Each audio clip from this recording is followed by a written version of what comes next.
అన్ని నామముల కన్నా ఉన్నతమైన నామము, ప్రశస్తమైన నామము ప్రభువైన యేసుక్రీస్తు వారి ఘనమైన నామానికి మహిమ కలుగును గాక. గుడి వచ్చిన సంక్రాంతి నా శుభములు. ఈ రీతిగా మరొకసారి దేవుని యొక్క మహాకృపను బట్టి మరి పునరుద్ధాన దినమందు దేవుని యొక్క సన్నిధానంలో మనమంతా సమావేశపరచబడ్డాము. మరి ఈ రీతిగా దేవుని స్తుతించడానికి, ఆరాధించడానికి, మరి దేవుని యొక్క నిత్య జీవపు మాటలు మరొకసారి విని మన జీవితాలు మార్చబడటానికి దేవుడు కృప చూపించున్నాడు. అటువంటి కృప చూపించిన మన దేవుడికి మహిమ కలుగును గాక. ఆమేన్. నిన్నటి దినాన మరి ప్రకటించబడిన రీతిగా మరి ఉపవాసకుడిగా ఇక్కడ మరి చేసినందుకు జరిగింది. మరి తక్కువ మంది రాగలిగారు. అయినప్పటికీ వచ్చిన వారంతా మరి దీవించబడ్డారు, ఆశీర్వదించబడ్డారు. మనం ముగింపు కాలంలో జీవిస్తున్నామనే విషయాన్ని మరి జ్ఞాపకం ఉంచుకోండి. మరి ప్రవక్త ప్రవచించున్నాడు. ఎప్పుడైతే అమెరికా దేశం నుండి ఒక వ్యక్తి పోపుగా నియమించబడతాడో ఆ వ్యక్తి కాలంలో మరి WCC క్రింద సంస్థలన్నీ ఐక్యపరచబడతాయి అని ప్రవక్త ప్రవచించున్నాడు. నైస్య ఆలోచన సభ దగ్గర నుండి, అంటే క్రీస్తు శకం 325 సంవత్సరం నుండి పోపులు నియమించబడటం ప్రారంభమైంది. అంటే దాదాపుగా 1700 సంవత్సరాల నుండి ఎన్నడూ అమెరికా దేశం నుండి ఒక వ్యక్తి పోపుగా నియమించబడ్డా. మొట్టమొదటిసారి మరి అమెరికా దేశం నుండి ఒక వ్యక్తి పోపుగా నియమించబడ్డాడు. మరి ప్రవక్త చెప్పిన ఆ ప్రవచనము మరి నెరవేర్పులోకి వస్తూ ఉంది.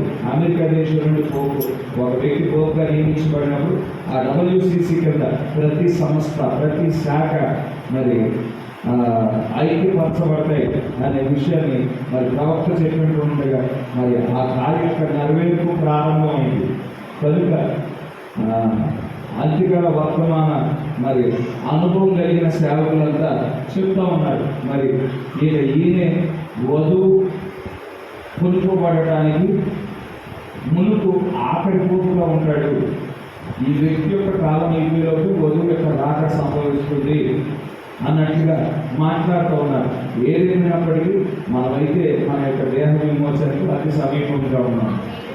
మరి అటువంటి సమయంలో మనం జీవించుకుంటున్నట్టుగా మనకి ప్రార్థన అనుభవం అనేది చాలా అవసరమైనది. మరి ప్రార్థన అనుభవం లేకుండా ఆత్మీయంగా మనం వెళ్ళడానికి అవకాశం లేదు. మరి పరిపూర్ణమైన విశ్వాసము, పరిపూర్ణమైన మరి ఆ దేవుని రూపం పొందుకునే అవకాశం ఉంటుంది. కనుక మరి ప్రార్థనా కోరికలను మరి నిర్లక్ష్యం చేయమాకండి. మరి అందరూ మరి సంఘమంతా పాల్గొని పొందినప్పుడు మరి మీరు మాత్రమే కాదు, మీ కుటుంబంలో ఉన్న ప్రతి ఒక్కరు మరి ఆశీర్వాదాలతో నింపబడతారనే విషయాన్ని గుర్తించవలసిందిగా మరి ప్రభు నామం పేరుతో మనం చేస్తా ఉన్నాను. మరి సాయంకాలం 5:30 గంటల మనం సమావేశంలో కమ్యూనియన్ కార్యక్రమం మరి ఉంటుందని మరి గమనించవలసిందిగా కోరుతా ఉన్నాను. 5:30 కల్లా సమావేశం అవుతాం. దామూరు ఆర్కిసిస్ట్ గారి యొక్క 2వ కుమారికి మరి వివాహం మరి నెల 16వ తారీఖున మరి నిర్ణయించబడింది. మరి మెసేజ్ వివాహం కాదండి, డినామినేషన్ వివాహము. మరి ఆ వివాహం నిమిత్తము మరి వచ్చే శుక్రవారం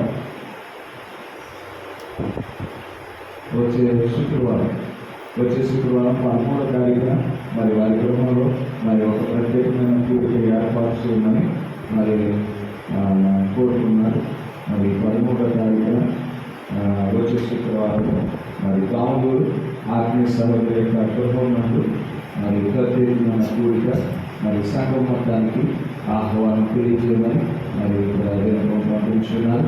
ఈ మొగదేశ్వరం మరియు పిలేశ్వరం సంఘ సభ్యులందరికీ మరి ఆహ్వానం దయచేసి ఆ విషయాన్ని అందించవలసిందిగా కోరుతున్నాను. 13వ తారీఖు దామూరు ఆత్మీయ సహోదరు గారి గృహం నందు మరి ప్రత్యేకమైన కూడిక జరగడం దయచేసి గమనించవలసిందిగా కోరుతున్నాను.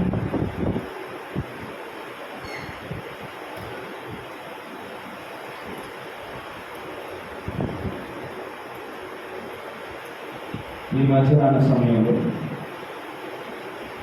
What it is to be A godly man, దైవికమైన వ్యక్తిగా ఉండుట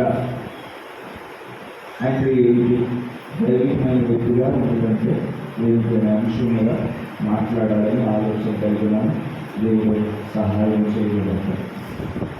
ఈనాడు మనం ఈ భూమి మీద మనం గమనించినట్లయితే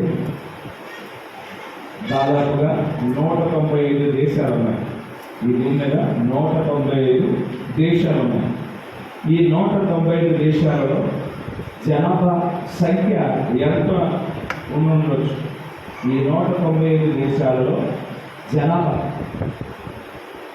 ఎంతమంది ఉండొచ్చు అని చూసినప్పుడు దాదాపుగా భూమి మీద మనకు 700 కోట్లకు పైగా జనాభా నివాసం చేస్తూ ఉన్నారు. ప్రస్తుతం 700 కోట్లకు పైగా జనాభా నివాసం చేస్తూ ఉన్నారు. ఎక్కువ భాగం ప్రజలు ఇండియా మరియు చైనా దేశాల్లోనే నివాసం చేస్తూ ఉన్నారు. ఈ ఇండియా చైనా కలిపితే దాదాపుగా 300 కోట్ల మంది ఇక్కడే తేలిపోతూ ఉన్నారు. 700 కోట్లలో 300 కోట్లు ఇక్కడే తేలిపోతూ ఉన్నారు. భారతదేశం జనాభాలో నెంబర్ 1 ఫస్ట్ ర్యాంక్ మనకి. చైనాని కూడా దాటేసాం. చైనా వాళ్ళు మరి ఒకడే బిడ్డ అనే ఇదితో ముందుకు వెళ్ళడం బట్టి 2వ స్థానంలో ఉండిన మనం మొదటి స్థానానికి వచ్చేసాం. కనుక 300 కోట్ల మంది ఇక్కడే, మిగతా 193 దేశాలలో 400 కోట్ల మంది నివాసం చేస్తూ ఉన్నారు. అలా ఈ భూమి మీద ప్రస్తుతం 700 కోట్ల మంది జీవిస్తూ ఉన్నారు. మనం ఆదాం దగ్గర నుండి మనం చూసుకున్నట్లయితే ప్రతి 40 సంవత్సరాలకి కొత్త తరం వచ్చింది. ప్రతి 40 సంవత్సరాలకి ఒక కొత్త తరం పుట్టుకుంటూ వస్తూ ఉన్నది. పాత తరం గతించిపోతూ ఉన్నారు. చనిపోయేవారు చనిపోతూ ఉన్నారు. కొత్తగా జన్మించేవారు జన్మిస్తూ ఉన్నారు. అలా 6000 సంవత్సరాలు గడిచిపోయింది. ఈ 6000 సంవత్సరాలలో ఎంతమంది ఈ భూమి మీద జీవించుంటారు? ఎన్ని వేల కోట్ల మంది జీవించుంటారంటే మరి లెక్కించడం అనేది కొంచెం కష్టతరమైన కార్యంగానే ఉంది. అయితే జీవించిన వారందరిలో ఎంతమంది దైవికమైన ప్రజలు, దైవికమైన స్వభావాన్ని వ్యక్తపరిచిన ప్రజలుగా ఉన్నారు అంటే మరి చాలా తక్కువ సంఖ్యలోనే ఉండొచ్చని ఖచ్చితంగా మనం చెప్పగలుగుతా ఉన్నాం. దైవికమైన ప్రజలు అంటే మరి మా తల్లిదండ్రులు క్రైస్తవులండి కనుక నేను పుట్టుకతోనే క్రైస్తవుని అని వారి గురించి మాట్లాడటం లేదు. వారు వేరు, దైవికమైన ప్రజలు వేరు. సంఘంలో ఉండిన నటన విశ్వాసుల గురించి మాట్లాడటం లేదు. సంఘంలో ఉండిన అవిశ్వాసుల గురించి మాట్లాడటం లేదు. నామకార్థ క్రైస్తవుల గురించి నేను మాట్లాడటం లేదు. కానీ దైవికమైన ప్రజల గురించి మాట్లాడినప్పుడు వారు ఖచ్చితంగా చాలా అల్ప సంఖ్యలోనే ఉంటారు. మిగిలిన వారంతా పరిస్థితి ఏమిటండి? మిగిలిన వారు మరి ఏమైపోతారు? మిగిలిన వారంతా ఏ కేటగిరీలోకి వస్తారు అంటే ఇక్కడ మనం చూడవచ్చు.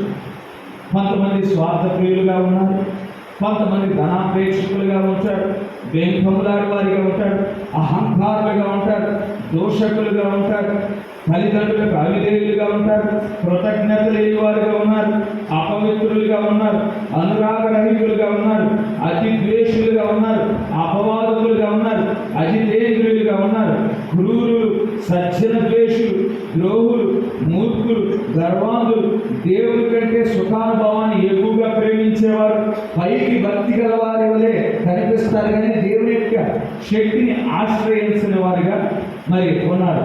కొంత అల్ప సంఖ్య మాత్రమే దైవికమైన స్వభావాన్ని వ్యక్తపరిచిన వారిగా ఉన్నారు.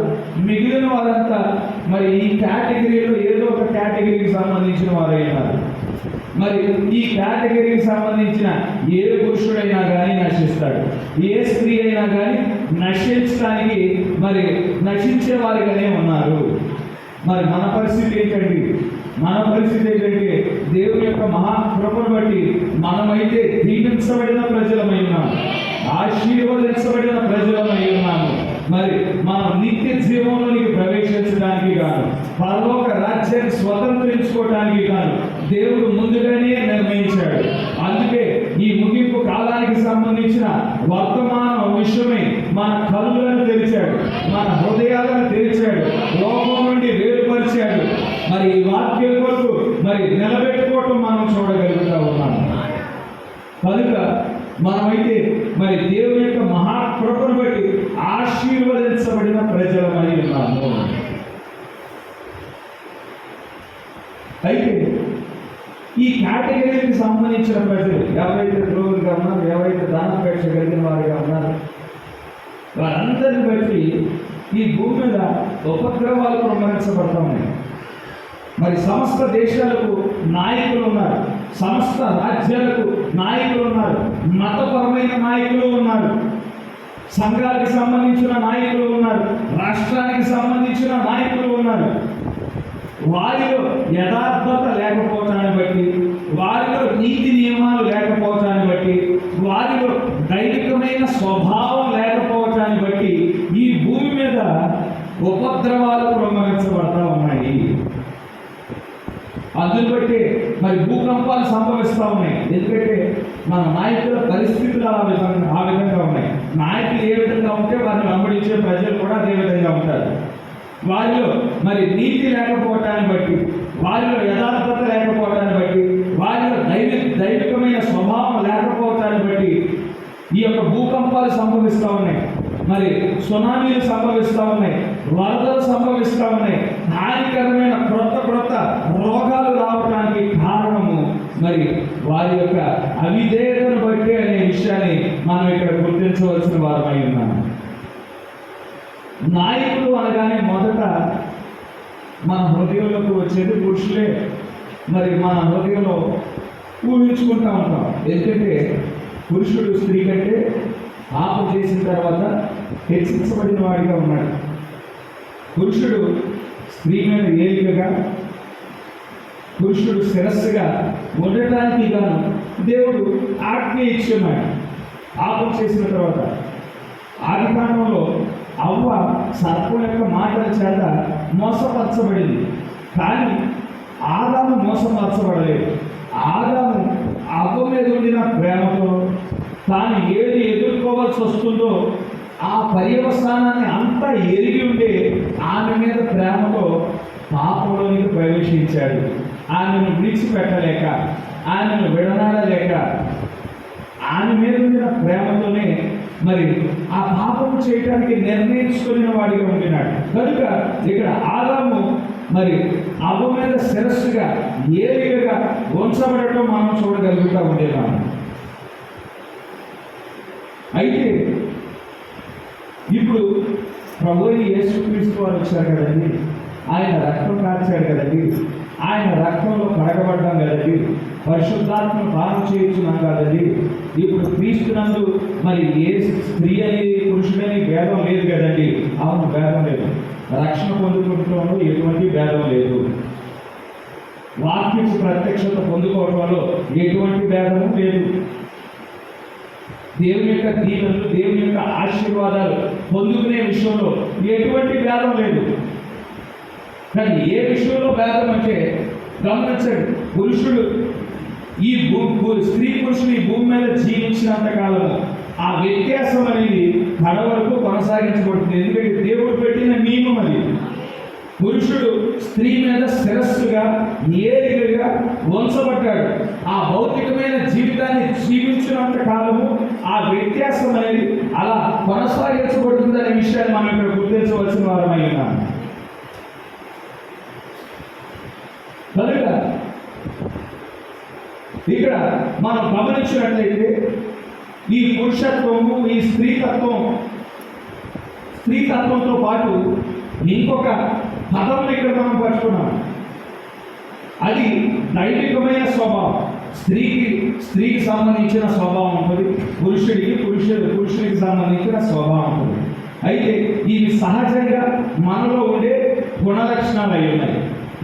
ఈ రెండింటితో పాటు ఇక్కడ దైవత్వం అనే విషయం గురించి మనం మాట్లాడుతూ ఉన్నాం. దైవికమైన స్వభావం అనే మరి అనే ఆ యొక్క తత్వం గురించి మనం మాట్లాడుతూ ఉన్నాం. దైవికమైన స్వభావం, నేను దైవికమైన మనిషిని అయి ఉన్నాను, మరి దైవిక స్వభావం కలిగిన వ్యక్తిని అయి ఉన్నాను అని అనేక మంది చెప్పుకుంటూ ఉంటారు.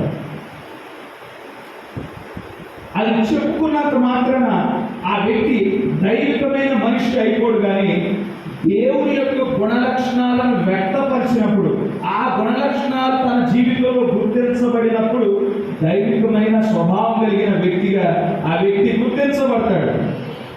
అపోస్తలుడైన పౌలు మొదటి కొరింథీయులకు రాసిన పత్రికలో 16వ అధ్యాయం 13వ వచనంలో ఒక మాట చెప్తామన్నాడు. అపోస్తలుడైన పౌలు మొదటి కొరింథీయులకు రాసిన పత్రిక 16వ అధ్యాయం 13వ వచనంలో ఒక మాట చెప్పడం మనం చూడగలుగుతూ ఉంటున్నాం. మెలకువగా ఉండుడి, విశ్వాసమందు నిలకడగా ఉండుడి, పౌరుషము గలవారై ఉండుడి, బలవంతులై ఉండుడి. చాలండి, మెలకువగా ఉండమని చెప్తా ఉన్నాడు.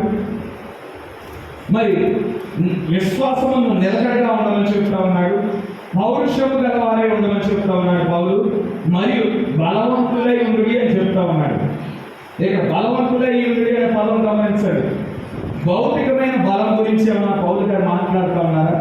భౌతికమైన బలాన్ని పొందుకోండి, మరి ప్రతిరోజు జిమ్కి వెళ్ళండి, ప్రతిరోజు ఎక్సర్సైజ్ చేయండి, మంచి ఆహారాన్ని తినండి, కండలు పెంచండి అని చెప్తా ఉన్నాడా?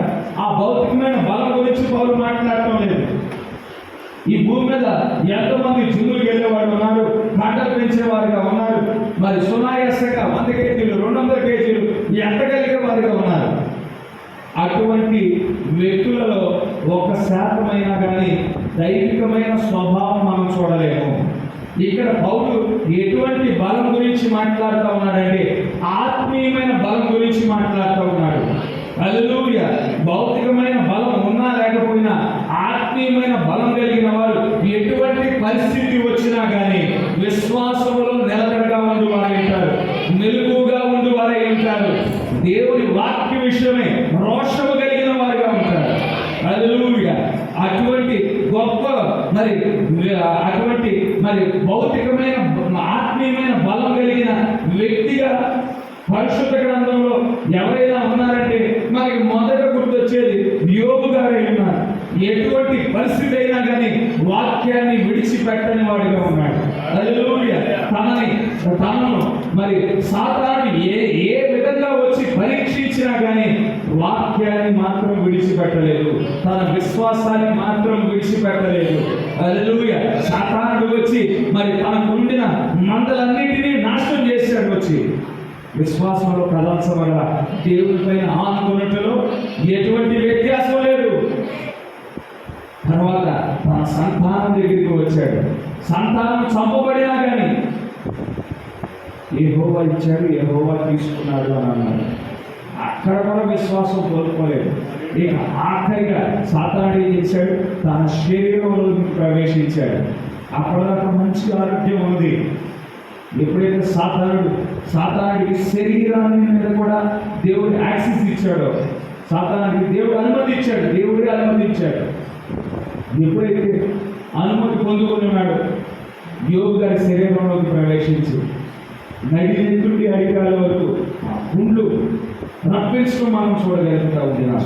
ఒక ధనవంతుడిగా ఉండిన వ్యక్తి మరి చివరికి ఎటువంటి పరిస్థితిలో ఉన్నాడంటే బూడిద కుప్ప మీద కూర్చొని చిన్నతో ఆ గుంటను గోపుచున్న పరిస్థితి అయినా కానీ అటువంటి స్థితికి మరి తీసుకురాబడినా కానీ తన విశ్వాసములో నిలకడగా ఉండిన వాడై ఉన్నాడు. హల్లెలూయా! ఆత్మీయంగా బలం కలిగిన వాడై ఉన్నాడు, మెలకువగా ఉండిన వాడై ఉన్నాడు. దేవుని వాక్యం కోసం అటువంటి స్థితిలో మరి కనిపెట్టుచున్న వాడిగా ఉన్నాడు. అటువంటి స్థితిలోనే మరి యోబు ప్రత్యక్షత పొందుకున్నాడు. ఇదిగో నా శరీరంలోనే మరణించినా కానీ, నా శరీరం పాతి పెట్టబడినా కానీ, నా శరీరాన్ని ఈ శరీరపు పురుగులు తిరివేసినా కానీ ఒకసారి నా విమోచకుడు భూమి మీదకి వచ్చినప్పుడు నేను సజీవునిగా చూస్తాను, నేను పునరుత్థానం చెందుతాను, నేను మరణం నుండి లేపబడతాను అని ప్రత్యక్షత పొందుకున్నాడు. యోబు గ్రంథం అండి మోషే రాసిన ఆదికాండం కంటే ముందు రాయబడిన గ్రంథం. మొదటిగా ఆదికాండం రాయబడలేదు, మొదటిగా యోబు గ్రంథం రాయబడింది. ఆదికాండమే రాయబడలేదంటే ధర్మశాస్త్రం గురించి తెలియదు, విమోచన గురించి తెలియదు, పాప పరిహారం గురించి అవగాహన లేదు. ఎందుకంటే ధర్మశాస్త్రం ఇవ్వబడిన తర్వాతే కదా క్రీస్తు రానై ఉన్నాడు. ఆ క్రీస్తు చేయనైన కార్యానికి ఛాయగా గొర్రెల యొక్క రక్తం, గొర్రెలు వధించబడుట, ఎద్దులు వధించబడుట, వాటి యొక్క రక్తం క్రింద నిలబడుట అనేది ధర్మశాస్త్రం ప్రారంభమైన తర్వాతే కదా వారికి అవగాహన వచ్చింది. అంతకు మునిపే యోబు గమనించిన దేవుని యొక్క నుండే ప్రత్యక్షత పొందుకున్నాడు. ఎందుకంటే విశ్వాసమును నిలకడగా ఉన్నాడు. తన పరిస్థితులన్నీ మార్చబడినా కానీ అక్కడ ఎదురు చూసిన వాడిగా ఉన్నాడు. వాక్యం కోసం మెలకుగా ఉండి ఎదురు చూసిన వాడిగా ఉండేనాడు. కనుక భౌతికమైన బలం కలిగి ఉన్నా లేకపోయినా దేవుడు చూసే బలం వేరేది. ఆత్మీయమైన బలం, ఆత్మీయంగా నువ్వు కలర్చబడని వాడిగా ఉన్నావా, ఆత్మీయంగా మెరుగుగా ఉన్నావా, నీ విశ్వాసంలో నిలకడగా ఉన్నావా, అది చూసేవాడు ఉన్నాడు. పౌలు ఇక్కడ వాటి గురించి ఇక్కడ మాట్లాడుతూ ఉన్నాడు. భౌతికమైన బలం గురించి మాట్లాడుతూ ఉండేది. అదే పౌలు 11వ అధ్యాయం 7వ వచనంలో ఒక మాట చెప్తా ఉన్నాడు. మొదటి కొరింథీయులకు రాసిన పత్రిక 11వ అధ్యాయం 7వ వచనం.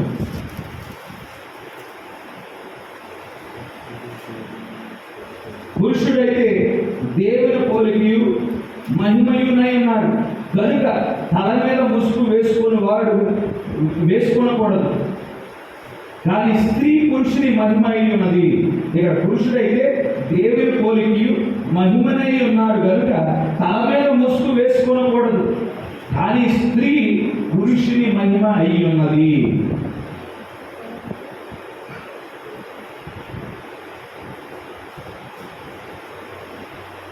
పరిశుద్ధ గ్రంథంలో మనం గమనించినట్లయితే అవ్వ ఆదాములు ఇందాక చెప్పుకునే విధంగా అవ్వ ఆదాములు పాపం చేసిన తర్వాత పురుషుడు ఏలికగా నియమించబడ్డాడు. స్త్రీ పురుషునికి లోబడినట్లు దేవుడు ఆజ్ఞ ఇచ్చున్నాడు. ఇద్దరికి వేరు స్థానాలు ఇవ్వబడ్డాయి. స్త్రీకి పురుషుడికి వేరు స్థానాలు, వేరు బాధ్యతలు, వేరు నిబంధనలు ఇవ్వబడడం మనం చూడగలుగుతూ ఉండినాం. కొత్త నిబంధన వచ్చిన తర్వాత మరి పరిస్థితి మారిపోయిందంటే, కొత్త నిబంధన వచ్చిన తర్వాత ఇదిగో క్రీస్తు వచ్చేసాడు కదండి, ఆయన రక్తం కార్చేశాడు కదండి, పరిశుద్ధాత్మను హామం చేయడం ద్వారా ఒకే శరీరంలో స్త్రీ అని పురుషుడని ఏ భేదం లేదు కదండి. అంటే రక్షణ విషయంలో ఏ భేదం లేదు, ఆశీర్వాదాల విషయంలో ఏ భేదం లేదు, వాక్యపు ప్రత్యక్షత దేవుని దగ్గర నుండి పొందుకునే విషయంలో ఏ భేదము లేదు. కానీ ఈ భూమి మీద మనం భౌతికమైన జీవితం జీవించినంత కాలము స్త్రీకి వేరే బాధ్యతలు ఇవ్వబడ్డాయి, పురుషునికి వేరే బాధ్యతలు ఇవ్వబడ్డాయి. స్త్రీకి ఒక స్థానం ఇవ్వబడింది, పురుషునికి ఒక స్థానం ఇవ్వబడింది. ఇక్కడ పౌలు ఏం చెప్తా ఉన్నాడు? పురుషుడు దేవుని స్వరూపమై ఉన్నాడు, దేవుని పోలికై ఉన్నాడు కనుక తన తల మీద ముసుగు వేసుకొనకూడదు. స్త్రీ దగ్గరికి వచ్చేవాటికి స్త్రీ దేవుని పోలికై ఉన్నది అని చెప్పడం లేదు, కానీ స్త్రీ తన పురుషుడిని మహిమపరచవలసినదై ఉన్నది. ఈ మాటలు ఎప్పుడు చెప్తున్నాడు? మన కోసం రక్తం కార్చబడిన తర్వాత, మరణించిన తర్వాత, క్రీస్తు మరణించిన తర్వాత, పునరుత్థానం చెందిన తర్వాత, పరిశుద్ధాత్మ అనుగ్రహించిన తర్వాత పౌలు పరిశుద్ధాత్మ యొద్ద నుండి ప్రత్యక్షత పొందుకొని ఈ మాటలు చెప్పడం మనం చూడగలుగుతూ ఉండినాము. స్త్రీ ఎప్పుడు తన పురుషుని మహిమపరచగలదు అంటే తన స్థానము గుర్తించినప్పుడు, ఆ స్థానంలో నిలబడినప్పుడు, దేవుడు చెప్పినట్లు తన పురుషునికి లోబడినప్పుడు ఆమె తన పురుషునికి మహిమగా ఉండనై ఉన్నది. మరి పురుషుని సంగతి ఏంటంటే, పురుషుడు ఇష్టం వచ్చినట్టు ప్రవర్తించవచ్చా అంటే పురుషుడు ఇష్టం వచ్చినట్టు ప్రవర్తించడానికి అవకాశం లేదు. ఎందుకంటే పురుషుడు దేవుడు పోలికై ఉన్నాడు. ఆయన మాటలలో దైవత్వం వ్యక్తపరచబడాలి, తన ప్రవర్తనలో ఆ స్వభావం వ్యక్తపరచబడాలి, తన చూపులో ఆ స్వభావం వ్యక్తపరచబడాలి. మనకి ఇష్టం వచ్చినట్టు ప్రవర్తించడానికి అవకాశం లేదు. ఎందుకంటే మనం రక్తంతో కొనబడిన ప్రజలమై ఉన్నాము, క్రీస్తు యొక్క రక్తంతో కొనబడిన ప్రజలమై ఉన్నాము, మనం ఆయన సొత్తైన ప్రజలమై ఉన్నాము. మన మీద పూర్తి హక్కు యేసుక్రీస్తు వారికే ఆయన కలిగి ఉన్నాడు. హల్లెలూయా.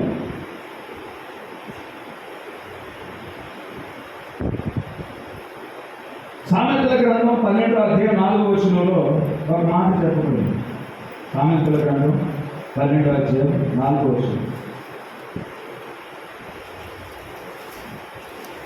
సామెతల గ్రంథం 12 అధ్యాయం 4.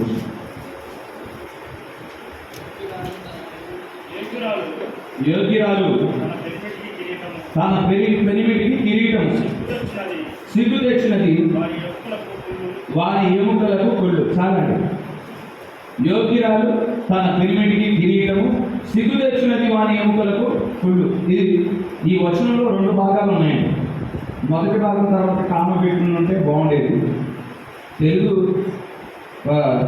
తర్జుమాలో ఆ కామ పెట్టబడలేదు, కానీ వెంటనే నేను ఇంగ్లీష్ బైబుల్ చెప్పాను. ఇదంతా ఒకటే వచనమా, ఒకటే భాగమా, లేదంటే 2 భాగాలు ఉన్నాయని ఇంగ్లీష్ బైబుల్ తీశాను. ఇంగ్లీష్ బైబుల్లో స్పష్టంగానే ఉంది. 2 భాగాలుగా విభజించాడు ఈ వచనాన్ని. A virtuous woman is a crown to her husband. యోగ్యురాలు తన పెనిమిటికి కిరీటము. బట్ కానీ అనే పదం కూడా వాడబడింది. కిరీటం తర్వాత కానీ అనే పదం ఇంగ్లీష్లో వాడబడింది, తెలుగులో వాడబడాల. She that makes us ashamed is as rotten in his bones. సిగ్గు తెచ్చున్నది వారి ఎముకలకు కుళ్ళు. యోగ్యురాలు తన భర్త యొక్క పేరుని మరింత పెంచేదిగా ఉంటుంది. ఆమె తన భర్తకు ఒక మహిమగా, ఒక కిరీటముగా ఉన్నది. ఆమె వలన భర్త యొక్క ఘనత మరింత పెరిగే పరిస్థితి ఉంటుంది. కానీ అయోగ్యురాలు ఏ విధంగా ప్రవర్తిస్తుంది? తన భర్తకుండిన పేరు కూడా నాశనం చేసేదిగా ఉంటుంది. తన భర్తకుండిన ఘనతను కూడా హరింపజేయనట్లు ప్రవర్తించేదిగా ఉంటుంది. ఆమె ఒక కుళ్ళు ఏ విధంగా కుళ్ళు ప్రారంభమైనప్పుడు కొంచెం కొంచెంగా తినటం ఏ విధంగా ప్రారంభం అవుతుందో, ఆ విధంగా ఎముకలకు కుళ్ళు పెట్టినప్పుడు కొంచెంగా ఆ ఎముక పాడైపోవటం ప్రారంభం అవుతుంది. అయోగ్యురాలైన స్త్రీ ఆ విధంగా ఉండనయ్యున్నది అని చెప్పడం మనం చూడగలుగుతూ ఉంటున్నాం. ఈనాడు ఆధునికమైన ప్రపంచంలో మనం ఉన్నాము. స్త్రీకి ఒక స్థానం ఇవ్వబడింది, పురుషునికి ఒక స్థానం ఇవ్వబడింది. స్త్రీ తన స్థానంలో ఉండటానికి ఏమాత్రము ఇష్టపడటం లేదు. వారు మేము పురుషులతో సమానం కనుక మేము లోపడాల్సిన అవసరం లేదు. ఇదిగో పురుషులు చదువుకుంటున్నట్లు మేము, మగపిల్లలు చదువుకుంటున్నట్లు మేము చదువుకుంటున్నాము, మగపిల్లలు ఉద్యోగాలు చేస్తున్నట్లు మేము కూడా ఉద్యోగాలు చేస్తూ ఉన్నాము, వాళ్ళు కుటుంబ బాధ్యత తీసుకున్నట్లు మేము కూడా బాధ్యత తీసుకుంటూ ఉన్నాము. ఇవన్నీ సమానంగా ఉంటున్నప్పుడు భర్త మాటకు ఎందుకు లోబడాలి? ఇద్దరు సమానమే కదా అని వారు ఆ యొక్క సమాన హక్కుల కోసం వారు పోరాడుతున్న పరిస్థితులను మనం ఈనాడు చూస్తూ ఉంటున్నాం. ఈనాడు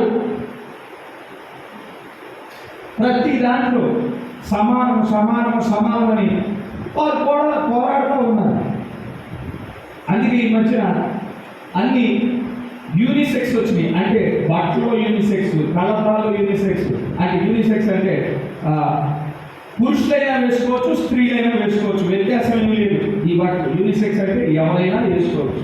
పురుషులైనా వేసుకోవచ్చు, స్త్రీ అయినా వేసుకోవచ్చు. బట్టలు పురుషుడైనా వేసుకోవచ్చు, స్త్రీ అయినా వేసుకోవచ్చు. కలద్దాలు పురుషుడైనా పెట్టుకోవచ్చు, అవే కలద్దాలు స్త్రీలైనా పెట్టుకోవచ్చు.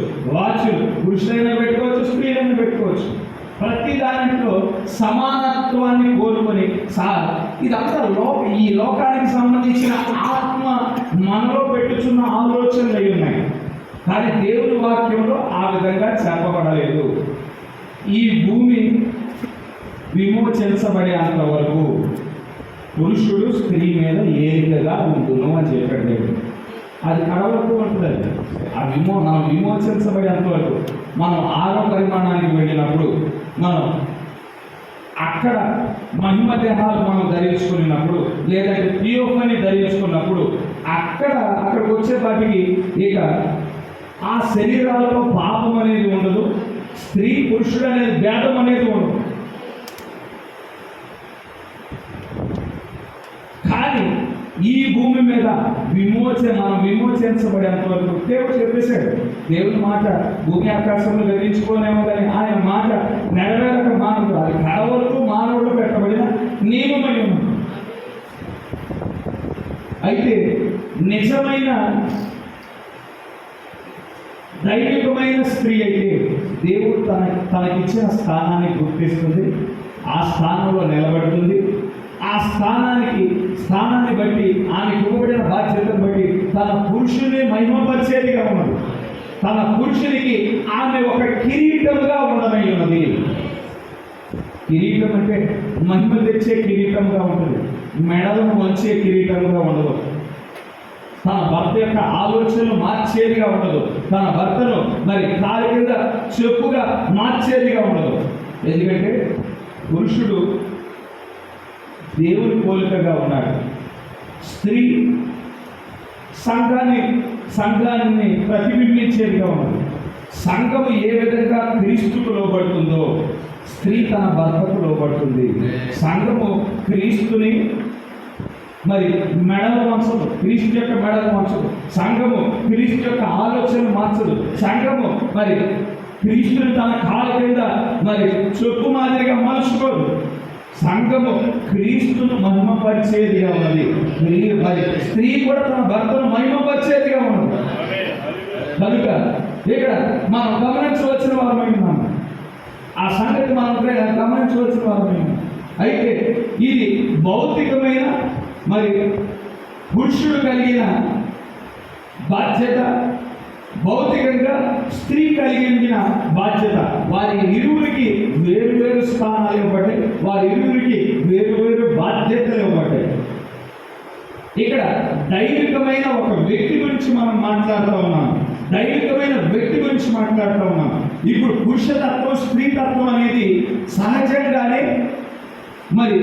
ఆ యొక్క గర్భంలో ఉండిన పెండల దగ్గర నుండి ఆ పురుషతత్వం లేదంటే స్త్రీతత్వం సంక్రమించుకుంటాం. తల్లిదండ్రుల కలయిక వల్ల తండ్రి దగ్గర నుండి 23 జన్యువులు వస్తాయి, తల్లి దగ్గర నుండి 23 జన్యువులు వస్తాయి. తల్లిదండ్రుల కలయిక వలన తల్లి గర్భంలోకి 23 జన్యువులు, తండ్రి దగ్గర నుండి 23 జన్యువులు తల్లి దగ్గర నుండి వస్తాయి. 23 జతల జన్యువుల ద్వారా పిండం రూపించబడుతుంది. ఆఖరి జత ఉంటుంది, 23వ జత ఉంటుంది. ఆ 23 జతను బట్టి మగబిడ్డ ఆడబిడ్డ అని గుర్తిస్తారు. XY జన్యువులు అయితే మగబిడ్డ అని నిర్ధారిస్తారు, XX జన్యువులు అయితే ఆడబిడ్డ నిర్ణయిస్తారు. కనుక ఈ జన్యువులను బట్టి స్త్రీతత్వం, పురుషతత్వం ఏదో ఒకటి సంక్రమించుకుంటాం మనం. ఆ పెండగా ఉండిన స్టేజ్లోనే స్త్రీతత్వం, పురుషతత్వం ఏదో ఒకటి సంక్రమించుకుంటాం. కానీ దైవత్వం ఏ విధంగా మనం పొందుకుంటాం? దైవత్వం కూడా ఆటోమేటిక్గా సంక్రమించుకునే ఒక స్వభావమా? దైవత్వం అనేది ఆటోమేటిక్గా పొందుకునే స్వభావం కాదండి. ఒక వ్యక్తి దేవుని ఆలయానికి వచ్చి దేవుని వాక్యాన్ని విన్నాడండి. దేవుని వాక్యాన్ని వినటం ద్వారా ఆ వ్యక్తి హృదయం తాకబడినప్పుడు బలిపీఠం యొద్దకు వచ్చి మోకరించి, ప్రభువా నీవే నా కోసం 2000 సంవత్సరాల క్రితం వచ్చిన నా రక్షకుడు అయి ఉన్నావు, నా కోసం వచ్చిన నా రక్త సంబంధి అయి ఉన్నావు, నా విమోచకుడు అయి ఉన్నావు, లోక పాపములను మోసుకొని గొర్రెపిల్ల అయి ఉన్నావు, నీవే నా మెస్సియని నేను అంగీకరించుతున్నాను అని అంగీకరిస్తాడు. మోకరించి అంగీకరిస్తాడు. ఆయన తన హృదయంలో ఏ ప్రార్థన అయితే చేశాడో దాన్ని ప్రజలందరికీ వ్యక్తపరచడానికి గాను నీటి బాప్తిసం తీసుకుంటాడు. నీటి బాప్తిసం తీసుకోగానే ఆటోమేటిక్గా దైవత్వం అనేది మనలో వచ్చేస్తుందా అంటే ఆటోమేటిక్గా దైవత్వం ఆ విధంగా రాదు. ఆటోమేటిక్గా దైవత్వం రాదు.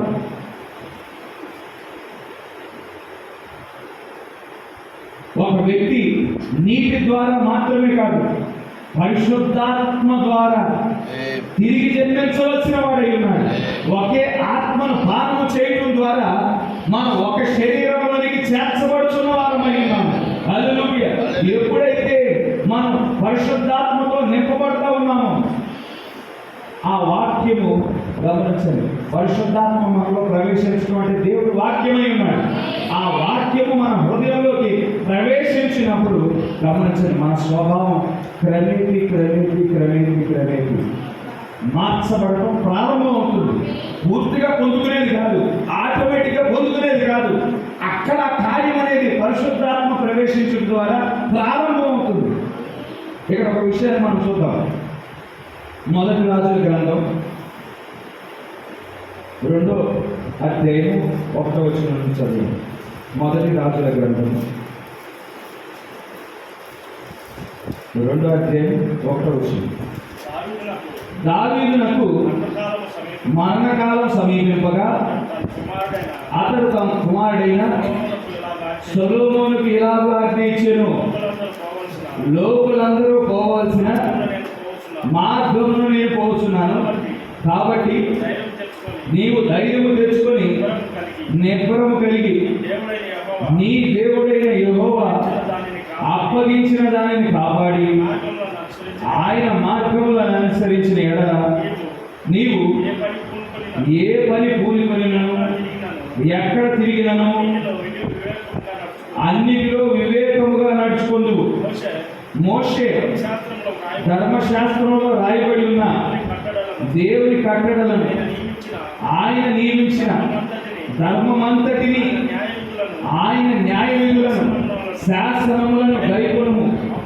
అప్పుడు నీ పిల్లలు తమ ప్రవర్తన విషయంలో జాగ్రత్తగా నుండి నా ఎదుట తమ పూర్ణ హృదయంతోను పూర్ణ మనస్సుతోను సత్యమును అనుసరించి నడుచుకున్న ఎడల ఇశ్రాయేలీయుల రాజ్య సింహాసనము మీద ఆసీనుడగు ఒకడు నీకు ఉండక మానడని యెహోవా నన్ను గూర్చి ప్రమాణం చేసిన మాటను స్థిరపరచును.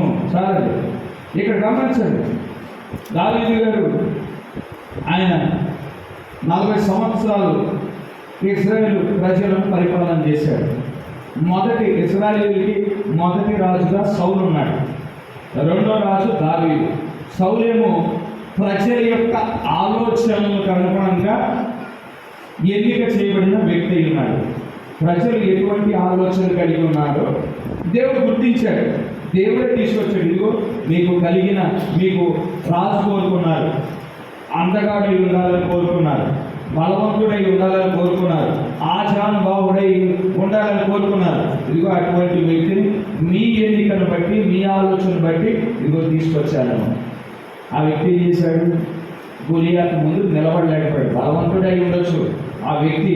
మరి సౌలంట మరి ఇశ్రాయేలు సైన్యాలలో ఉన్న ఏ వ్యక్తి కూడా సౌలు యొక్క భుజాలు దాటిలేడంట హైట్.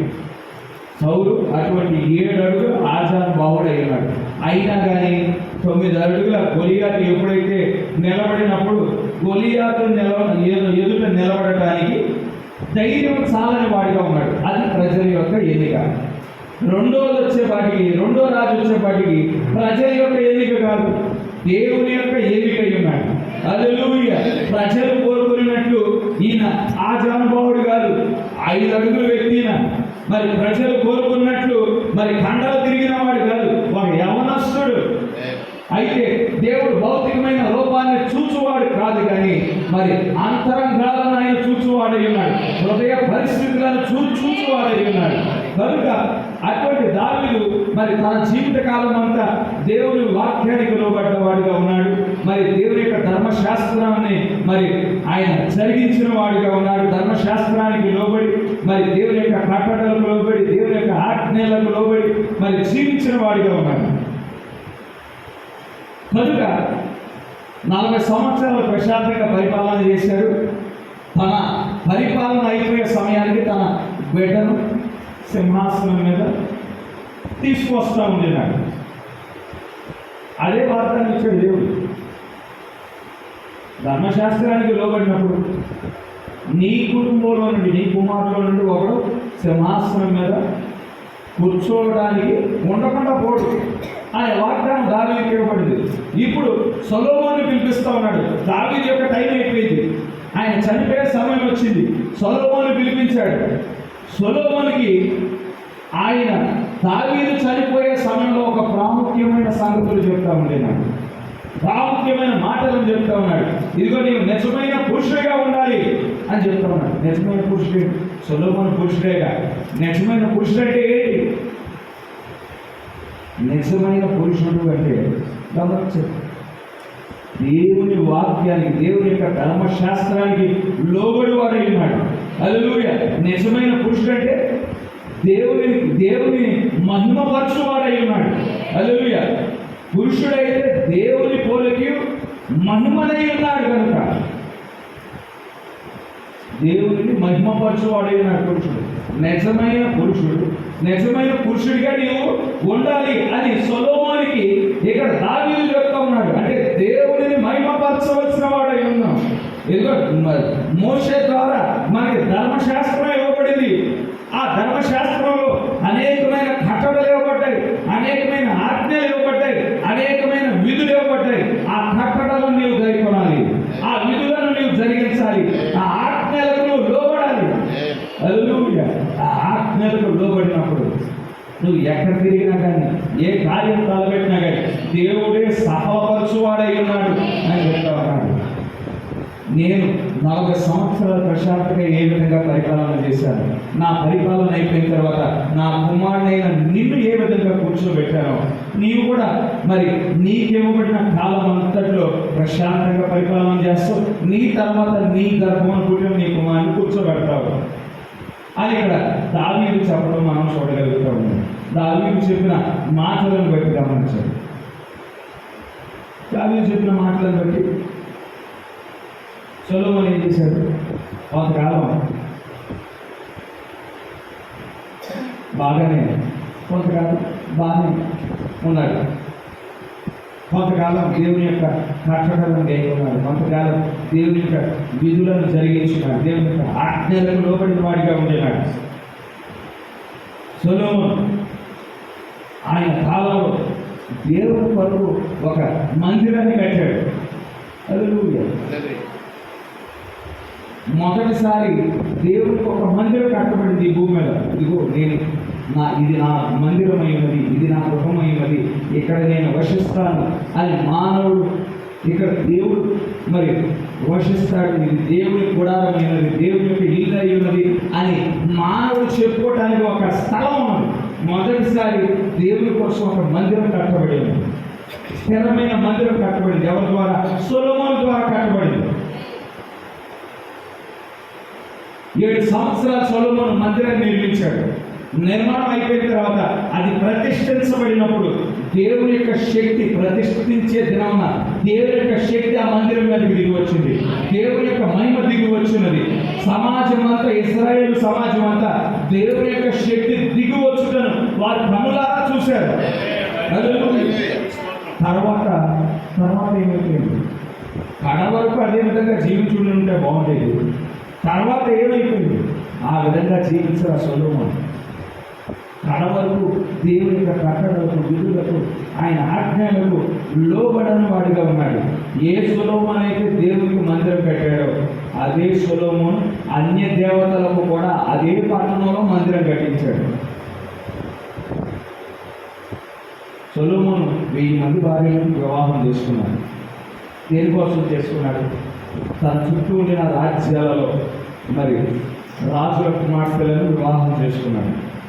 దేనికోసం? మంచిగా ఆ దేశంతో సంబంధాలు కలిగి ఉండటానికి, మంచిగా వ్యాపారం చేయడానికి.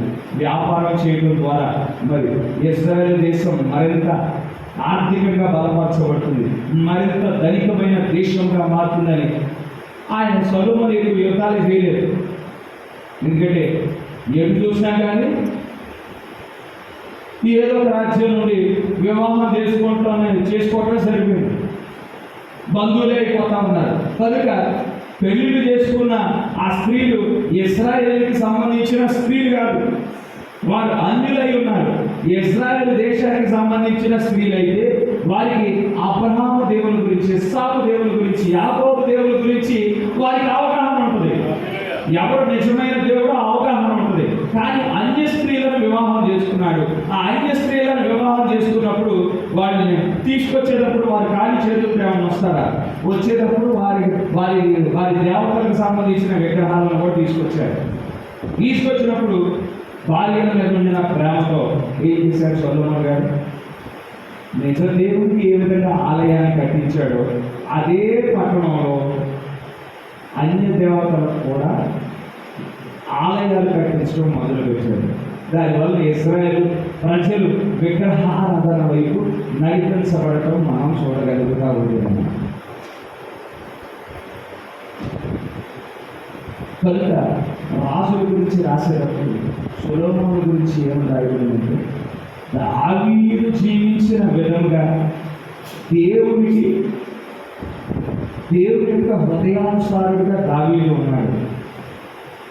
దేవుని పట్ల పరిపూర్ణమైన ఒక క్రమమైన స్వభావం కలిగిన వాడిగా దావీదు ఉన్నాడు. దేవుని యొక్క చిత్తాన్ని జరిగించేవాడిగా దావీదు ఉన్నాడు. కానీ సొలొమోను ఆ విధంగా లేడు అని రాయబడింది. సొలొమోను గురించి దేవుడు తన హృదయానుసారుడు రాయలేదు. తన చిత్తాన్ని, దేవుని యొక్క చిత్తాన్ని జరిగించేవాడు సొలొమోను అయినాడని సొలొమోను గురించి రాయలేదు, దావీదు గురించి రాయబడింది. ఎందుకంటే దావీదు తన వ్యక్తిగతమైన జీవితంలో చిన్న చిన్న తప్పిదాలు ఉండినప్పటికీ వాక్యం నెరవేర్చే సమయానికి వచ్చే వాటికి ఎక్కడా రాజీ పడలేదు. నువ్వు శత్రువు చేతిలో విడిచిపెట్టబడటానికి ఇష్టపడతావా, లేదంటే దేవుని చేతిలో శ్రమ పెట్టడానికి ఇష్టపడతావు అంటే నా దేవుని చేతిలోనే నేను వదులుతాను. శత్రువు యొక్క గుడారంలో నీకు ఘనత కావాలా, లేదంటే దేవుని గుడారంలో ఒక కాలు తుడుచుకునే పట్టాగా ఉంటామంటే నేను నా దేవుని గుడారంలో కాలు తుడుచుకునే పట్టాగానే ఉంటానని దావీదు చెప్పేవాడిగా ఉంటాను. వ్యక్తిగతమైన జీవితంలో బలహీనతలు పొందున్నాయి. అయినా కానీ ధర్మశాస్త్రానికి లోబడుతూ విషయం దగ్గరకు వచ్చేవాడికి దావీదు గురించి దేవుడే సాక్ష్యం ఇస్తూ ఉన్నాడు. దావీదు తన హృదయానుసారం, కానీ సొలొమోను గురించి అటువంటి సాక్ష్యం చెప్పబడలేదు. దావీదు చెప్తా ఉన్నాడు, నేను జీవించాను ధర్మశాస్త్రానికి లోబడ్డాను, దేవుని యొక్క కట్టడలు, దేవుని యొక్క విధులకు లోబడ్డాను. నేను నా జీవితం అంతా ఈ రాజ్యం నా నుండి ఎవరు తీసుకోలేదు. నా కుమారుడు కుట్రపల్లినా కానీ దేవుడు మళ్ళా తిరిగి నాకే ఇచ్చాడు. తన సొంత కుమారులు ఇద్దరు కుట్రపల్లినారు, తీసుకోవడానికి రాజ్యాన్ని తీసుకొచ్చుకోవడానికి కుట్రపల్లినారు. అయినా కానీ దేవుడు దాన్ని తప్పించాడు, తిరిగి తన రాజ్యం పొందుకోవడానికి దేవుడు ప్రభు చూపించున్నాడు.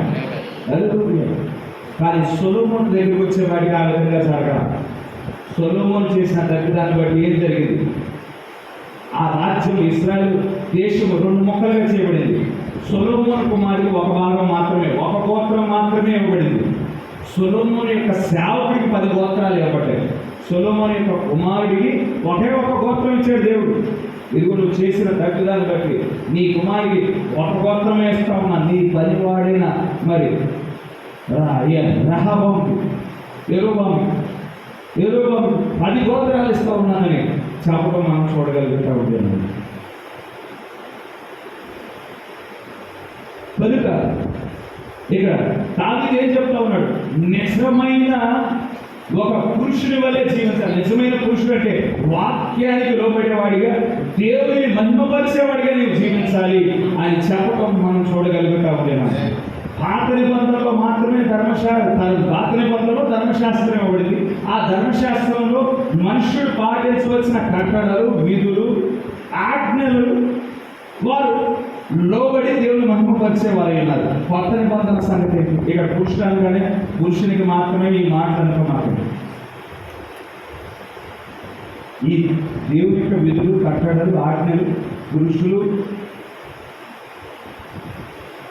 జరిగించాలి, స్త్రీలు జరిగించాలి. స్త్రీకి అదనంగా ఈ ఆజ్ఞలు గైకొనటతో పాటు మరింత ఎడిషనల్గా మరొకటి ఇవ్వబడింది, తన పురుషునికి లోబడుట ఉన్నది. ఈ కట్టడలను జరిగిస్తా తన పురుషునికి కూడా లోబడాలి. కనుక పాత నిబంధనలు ఆ విధులు, ఆ కట్టడలు ఇవ్వబడ్డాయి. కొత్త నిబంధనలకు వచ్చేపాటికి సర్వసత్యం ఇవ్వబడి ఉన్నది. ఆదిమ సంఘానికి సత్యం ఇవ్వబడింది. ఏ విధంగా ఒక వ్యక్తి దైవికమైన స్వభావాన్ని సంతరించుకుంటాడో ఆ సత్యము మొదటి సంఘానికి ఇవ్వబడింది, ఆదిమ సంఘానికి ఇవ్వబడింది. మొదట్లో ఆ సత్యాన్ని పొందుకున్నారు. దేవుని యొక్క శక్తిని, దేవుని యొక్క గుణలక్షణాలను వారి జీవితం ద్వారా వ్యక్తపరిచిన వారిగా ఉన్నారు. అపోస్తుల జీవితం ద్వారా దేవుని యొక్క స్వభావం వ్యక్తపరచబడింది, దేవుని యొక్క శక్తి వ్యక్తపరచబడింది, దేవుని యొక్క గుణలక్షణాలు వ్యక్తపరచబడ్డాయి. హల్లెలూయా. స్టెఫెనును గమనించండి, ఒక సాధారణమైన విశ్వాసి ఉన్నాడు. స్టెఫెను సాధారణమైన విశ్వాసి అన్నాడు. ఒక అపోస్తుడు కాదు, ఒక ప్రవక్త కాదు, లేదంటే ఒక కాపరి కాదు, సాధారణమైన ఒక విశ్వాసి అయి ఉన్నాడు. ఎప్పుడైతే పరిశుద్ధాత్మతో నింపబడ్డాడో మాట్లాడటం మొదలుపెట్టాడు, సువార్త ప్రకటించడం మొదలుపెట్టాడు. అక్కడ డిగ్రీలు పొందుకున్న, పట్టాలు పొందుకున్న సర్దుకాయలు కానీ, పరిసరాలు కానీ, శాస్త్రులు కానీ ఆయన ఎదుట నిలవలేకపోయాడు. హల్లెలూయా. నిలవలేకపోవడం అంటే బలం ప్రదర్శించలేదు. వాక్యాన్ని మాట్లాడుతున్నప్పుడు వారు మాట్లాడలేకపోయారు. దైవికమైన ప్రత్యక్షత కలిగి ఉండటమే కాకుండా స్టెఫెను అక్కడ రాళ్ళతో కొట్టబడుచుంటుండగా కలువరి శిలువలో యేసుక్రీస్తు వారు ఏ ప్రేమ అయితే కనుగొచ్చారో అదే ప్రేమ స్టెఫెను కనపరచడం మనం చూడగలుగుతాం. ఆదిమ సంఘం ఆ సత్యాన్ని, దైవికమైన స్వభావాన్ని వారు పొందుకున్న వారిగా ఉన్నారు, దాని జీవితం ద్వారా వ్యక్తపరిచిన వారిగా ఉన్నారు. ఆ సత్యాన్ని క్రమేపీ ఆ సత్యం నుండి బయటపోయారు.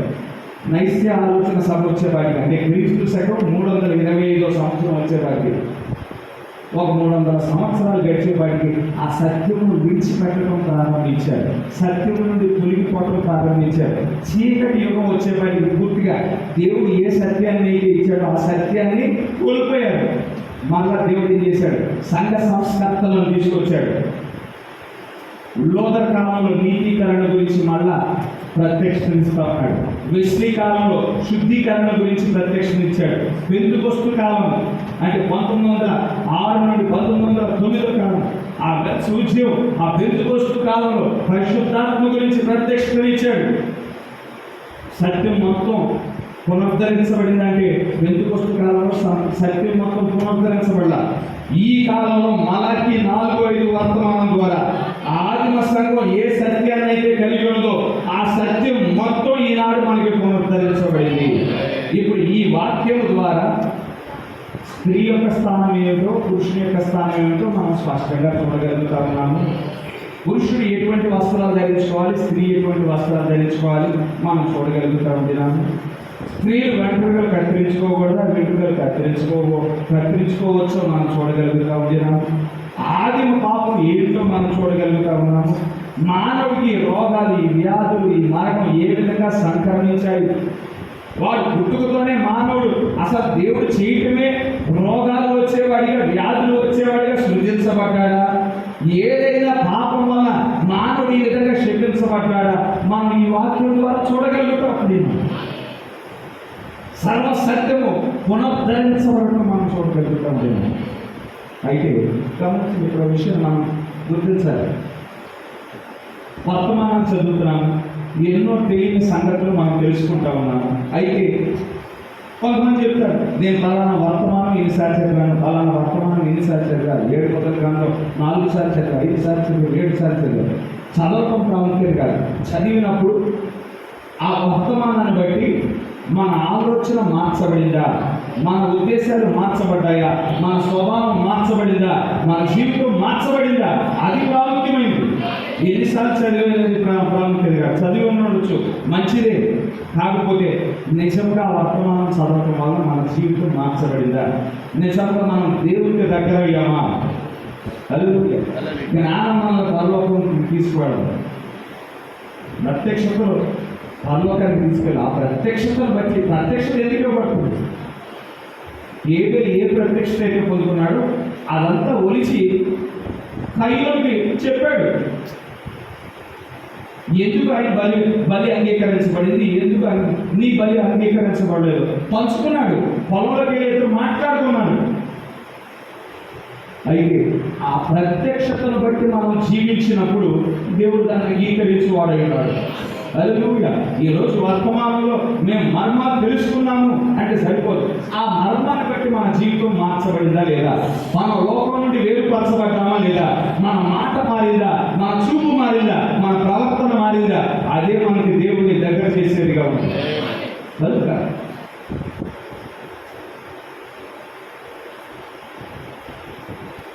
ఆ యొక్క వాక్యము, సత్యము మనల్ని ఆ దైవికమైన స్వభావాన్ని తీసుకొచ్చేదిగా ఉంది. దైవికమైన స్వభావం అంటే ఏంటి? దేవుడు ఏ స్వభావాన్ని అయితే కలిగి ఉన్నాడో దాన్ని వ్యక్తపరుచుటైనది, మన జీవితాల ద్వారా వ్యక్తపరుచుటైనది. దేవుడు ఏ గుణ లక్షణాలను కలిగి ఉన్నాడో మన జీవితం ద్వారా గుణ లక్షణాలను వ్యక్తపరుస్తాయి. ప్రకటన గ్రంథం 2వ అధ్యాయంలో ఎఫెసీయులకు రాసిన మరి ఆ వర్తమానం ఎఫెసు సంఘానికి సంబంధించిన ఆ వాక్యంలో ఒక మాట రాయబడింది. అయితే ఈ ఒక్కటి నీలో ఉన్నది, నికోలాయి క్రియలు నీవు ద్వేషించుచున్నావు, నేను కూడా వీటిని ద్వేషించుచున్నాను అని రాయబడింది. ఎఫెసు సంఘకాలం గురించి ఇక్కడ దేవుడే స్వయంగా మాట్లాడుతూ ఉన్నాడు. నికోలాయి క్రియలను నీవు ద్వేషించుచున్నావు, నేను కూడా ద్వేషించుచున్నాను. వీళ్ళు ఎటువంటి స్థితిలోకి వచ్చారు? దేవుడు దేన్ని ప్రేమిస్తా ఉన్నాడో వీరు కూడా దాన్ని ప్రేమించే వారిగా ఉన్నారు. దేవుడు దేన్ని ద్వేషిస్తా ఉన్నాడో వీడు కూడా అదే కార్యాన్ని ద్వేషించే వారిగా ఉన్నారు. మనం అటువంటి స్థితిలోకి రావాల్సిన వారిని నికోలాయిత క్రియలు వీడు ద్వేషించారంట. నికోలాయిత క్రియలు అంటే ఏంటి? పరిశుద్ధాత్మ యొక్క నాయకత్వాన్ని విడిచిపెట్టి, ఇదిగో పలానా వ్యక్తి బాగా చదువుకున్నాడు, పలానా వ్యక్తి పండితుడై ఉన్నాడు, పలానా వ్యక్తి విద్యావేత్త అయి ఉన్నాడు, కనుక ఆయన చెప్పే మాటలను బట్టి మనం ముందుకు వెళ్ళిపోదాం, ఆయన చెప్పే బోధనను బట్టి మనల్ని మనం సిద్ధపరుచుకుందాము అనే ఆలోచన నికోలాయిత క్రియలై ఉన్నాయి. పరిశుద్ధాత్ముడు ఎవరినైనా వాడుకొనగలడు. ఒక ప్రవక్తగా పిలవబడిన బిలాముకి గాడిద చేత బుద్ధి చెప్పించాడు దేవుడు. కనుక పరిశుద్ధాత్మ నాయకత్వాన్ని విడిచిపెట్టి పలానా వ్యక్తి బాగా చదువుకున్నాడు, పలానా వ్యక్తి బాగా పేరు కలిగిన వాడు, పలానా వ్యక్తి విద్యావేత్త అయి ఉన్నాడని ఎప్పుడైతే కొన్ని సంఘాలు వాటిని వెంబడిస్తూ ఉన్నారో నిజమైన సంఘం అటువంటి ప్రవక్తలను ద్వేషించిందంట. నేను కూడా ఆ ప్రవర్తనను ద్వేషిస్తున్నాను, ఆ నికోలాయిత క్రియలను నేను ద్వేషిస్తున్నాను. దేవుని యొక్క ఫ్రీక్వెన్సీలోకి వచ్చుటే దేవుని యొక్క దైవత్వం కలిగి ఉండటమైంది. దైవికమైన వ్యక్తి దేవుడు దేనిని ప్రేమించువాడుగా ఉన్నాడు, నీవు దాన్ని ప్రేమించువాడైనా.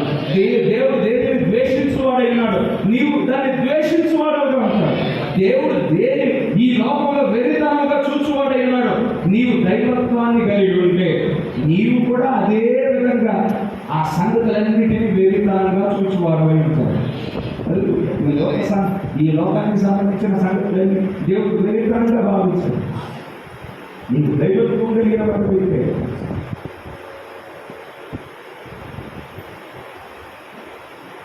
దేవుడు సంఘాలు సంస్థలుగా మార్చబడటం అది దేవుడి వాక్యానికి విరుద్ధమైనది.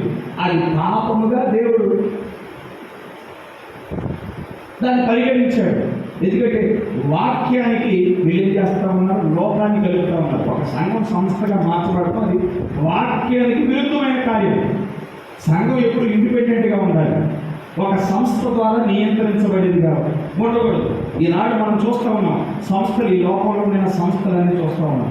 పెంతెకోస్తు సంస్థ కానీ, మరి బాప్టిస్టు, మెథడిస్టు, ప్రెస్బిటేరియన్, ఆర్సిఎం, ఇప్పుడు కొత్త సంస్థలు, ఈశ్వర గారి సంస్థ, ఆ సంస్థ, ఈ సంస్థ, వీళ్ళంతా ఏం చేస్తారు? వాళ్ళ దాంట్లో పరిశీలిస్తారు. పాస్టర్లుగా పరిశీలిస్తారు.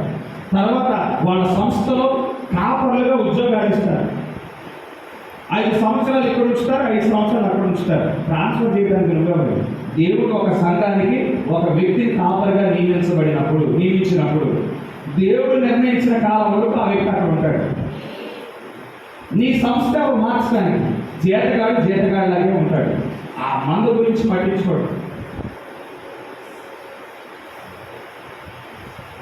ఇక్కడ విజయవాడలో ఆ సిఎస్ఐ చర్చ్ ఉంది. ఆ సిఎస్ఐ చర్చ్లో దశభాగాలు ఎక్కువ వస్తాయి. అక్కడ పోస్టింగ్ రావడం కోసం ₹1,00,000 ఖర్చు పెట్టారు. ఆ ₹1,00,000 ఖర్చు పెట్టినప్పుడు ఏం చేస్తాడు? దానికి 2 రావాలని కోరుకుంటాడు.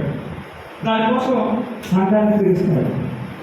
అది కూడా ఒక పాలిటిక్స్ లాగే. ఎమ్మెల్యే సీట్ రావడానికి 10 కోట్లు ఖర్చు పెడతారు. 10 కోట్లు ఇచ్చినప్పుడు 20 కోట్లు రావాలి 5 సంవత్సరాలు. ఇప్పుడు మాస్టర్ పరిస్థితులు కూడా అదే విధంగా ఉంది. సిఎస్ఐ కాంపౌండ్ ఈ పరిస్థితి అన్నింటినీ దేవుడు ఏం చేశాడు? ఈ లౌకిక పరిస్థితులన్నీ నాకు జబ్బు కలుగు చేస్తా ఉన్నాయి. నా నోట నుండి నువ్వు వెచ్చగైన లేక చల్లగానైన లేక నులివెచ్చని స్థితిలో ఉన్నావు, అందుకే నా నోట నుండి నేను ఉమ్మివేయ ఉద్దేశించుతున్నాను అని చెప్పడం మనం చూడగలుగుతాము. దేవుడు కనుక తనకు జబ్బు కలిగి ఆ పరిస్థితిని బట్టి జబ్బు కలిగినట్లయితే నీవు కూడా ఆ పరిస్థితుల నుండి బయటకు వస్తావు. ఎందుకంటే నువ్వు దేవుని ఫ్రీక్వెన్సీకి రావాలి. నువ్వు దైవత్వం కలిగి ఉంటే ఆ దేవుని ఫ్రీక్వెన్సీకి రావాలి. సంఘాల్లో సంగతులు కొన్ని చెప్తాం. కొన్ని కుటుంబాలకు, ఒక కుటుంబానికి ఇంకో కుటుంబానికి పలు సంఘం.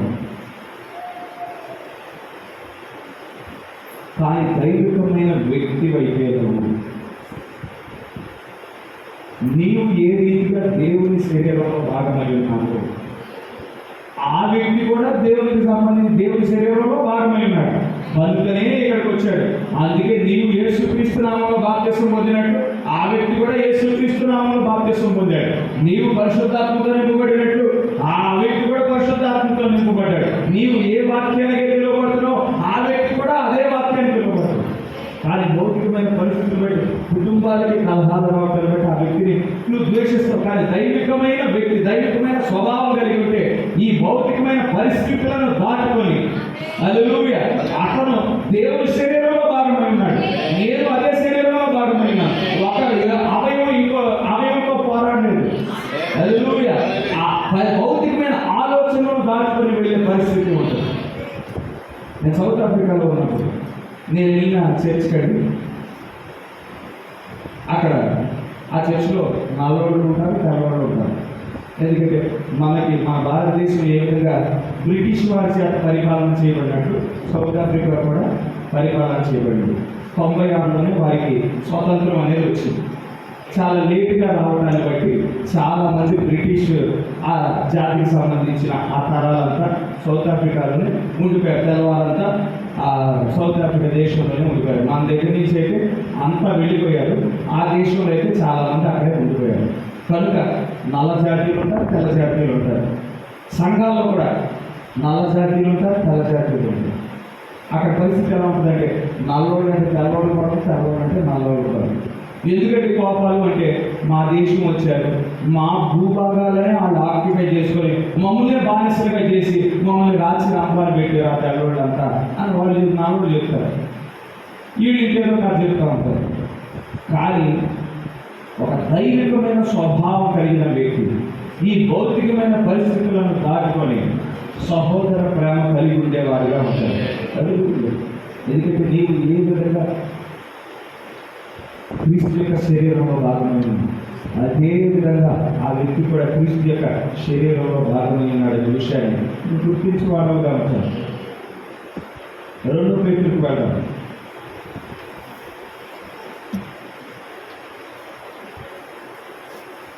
2 పేతురు 1వ అధ్యాయం 4వ వచనం. 2 పేతురు 1వ అధ్యాయం 4వ వచనం. ఆ మహిమ గుణాతిశయములను బట్టి ఆయన మనకు అమూల్యములను అత్యధికములనైన వాగ్దానములను అనుగ్రహించి ఉన్నాడు. దురాశను అనుసరించు వలన లోకమందున్న భ్రష్టత్వం ఈ వాగ్దానం మూలముగా మీరు తప్పించుకొని దేవ స్వభావనందు ఆదివారమునట్లు వాటిని అనుగ్రహించెను. ఇక్కడ దైవ స్వభావం గురించి మాట్లాడబడింది. ఈ దైవ స్వభావం అనేది మనమంతా మనకి తెలుసు. క్రీస్తు శరీరంలో మనమంతా పాలి భాగస్థులమై ఉన్నాము. క్రీస్తు శరీరం అంటే అది ఏకవచనం కాదు, బహువచనం అయినది. ఎందుకంటే మనమంతా ఆయన శరీరంలో భాగమైన వారమై ఉన్నాము. హల్లెలూయా. మెనీ మెంబర్డ్ బాడీ అంటారు. అనేక సభ్యులతో కూడిన శరీరం. ఒక ఆత్మను పానం చేయడం ద్వారా ఒక శరీరంలోనికి మనం ప్రవేశించిన వారమై ఉన్నాం. కనుక ఆయన శరీరంలోనికి ప్రవేశించగానే ఆ దైవత్వం అనేది ఆటోమేటిక్గా వచ్చేస్తుందా? ఆటోమేటిక్గా నువ్వు సాధన చేసినప్పుడు అది నీలో పెరుగుతా ఉంటుంది. ఆ స్వభావం అనేది నువ్వు సాధన చేయవలసిన వాడు విన్నాను. ఆ స్వభావాన్ని స్వతంత్రించుకోవటానికి ఏ విధంగా అంటే, ఉదాహరణకి కొత్తగా పెళ్ళైన 2 జంటలను తీసుకున్నాం. పురుషుడు వేరే కుటుంబాల నుంచి వస్తా ఉన్నాడు, స్త్రీ వేరే కుటుంబం నుంచి వస్తూ ఉన్నాడు. పురుషుడు వేరే పరిస్థితుల్లో నచ్చబడ్డాడు, స్త్రీ వీరి పరిస్థితుల్లో పెంచబడింది. వారి కుటుంబ నేపథ్యం వేరు, వీరి కుటుంబ నేపథ్యం వేరు. ఇప్పుడు పురుషులు ఏ విధంగా చదువుతూ ఉన్నాము, స్త్రీలు కూడా అదే విధంగా చదువుతూ ఉన్నారు. పురుషుడు ఏ విధంగా ఉద్యోగాలు చేస్తూ ఉన్నాడు, స్త్రీలు కూడా అదే విధంగా ఉద్యోగం చేస్తూ ఉన్నారు. ఆడపిల్లల్ని గారాబంగా పెంచుతూ ఉంటారు. కనుక వారికి స్వేచ్ఛ ఉంటుంది, తల్లిదండ్రుల దగ్గర స్వేచ్ఛ ఉంటుంది, వారికి నచ్చింది చేస్తూ ఉంటారు. కానీ ఒకసారి పెళ్ళిన తర్వాత భర్త దగ్గరికి వెళ్తే తండ్రి ఇచ్చిన స్వేచ్ఛ, తల్లి ఇచ్చిన స్వేచ్ఛ భర్త ఇవ్వకపోవచ్చు. కనుక స్త్రీ అటువంటి స్త్రీకి ఏంటంటే ప్రారంభంలో ఇబ్బందిగా ఉంటుంది. కానీ క్రమేపీ అక్కడ పరిస్థితికి అలవాటు పడుతుంది. క్రమేపీ తన భర్తకు లోబడటం ప్రారంభమవుతుంది. మొదట్లో వాదన రావచ్చు, మొదట్లో మనస్పర్ధలు రావచ్చు, మొదట్లో చిరాకులు పరాకులు రావచ్చు. కానీ ఆ పరిస్థితిని బట్టి ఆమె క్రమేపీ అడ్జస్ట్ అవ్వడం నేర్చుకుంటుంది. తన భర్తకు లోబడటం నేర్చుకుంటుంది. తన భర్తను మహిమపరచడానికి ఆమె ప్రయత్నం చేస్తుంది. పుట్టుక వచ్చేది, పెళ్లి చేయగానే వచ్చేది, ఆటోమేటిక్గా వచ్చే కార్యం కాదు. అదే విధంగా సంఘంలో భాగమైన వారు కూడా దైవత్వం అనేది, ఆ దైవత్వాన్ని వ్యక్తపరచడం అనేది నువ్వు క్రీస్తు యొక్క శరీరంలో భాగమైన వెంటనే అది నీలోకి వచ్చేది, ఆటోమేటిక్గా వచ్చేసే కార్యం కాదు. సాధన చేసి క్రమేపీ ఆ స్వభావాన్ని నువ్వు మరింత ఎక్కువగా వ్యక్తపరచువాడుగా ఉంటావు. అదే మాట ఇక్కడ తిమోతికి రాసిన పత్రికలో రాయబడి ఉన్నది. సాధన చేయవలసిన వారమై ఉన్నామని ఇక్కడ 1 తిమోతి 4:7 రాయబడి ఉన్నది. 1 తిమోతికి రాసిన పత్రిక 4:7 అపవిత్రములనైన ముసలమ్మ ముచ్చట్లను విసర్జించి దేవభక్తి విషయంలో నీకు నీవే సాధకము చేసుకొనుము.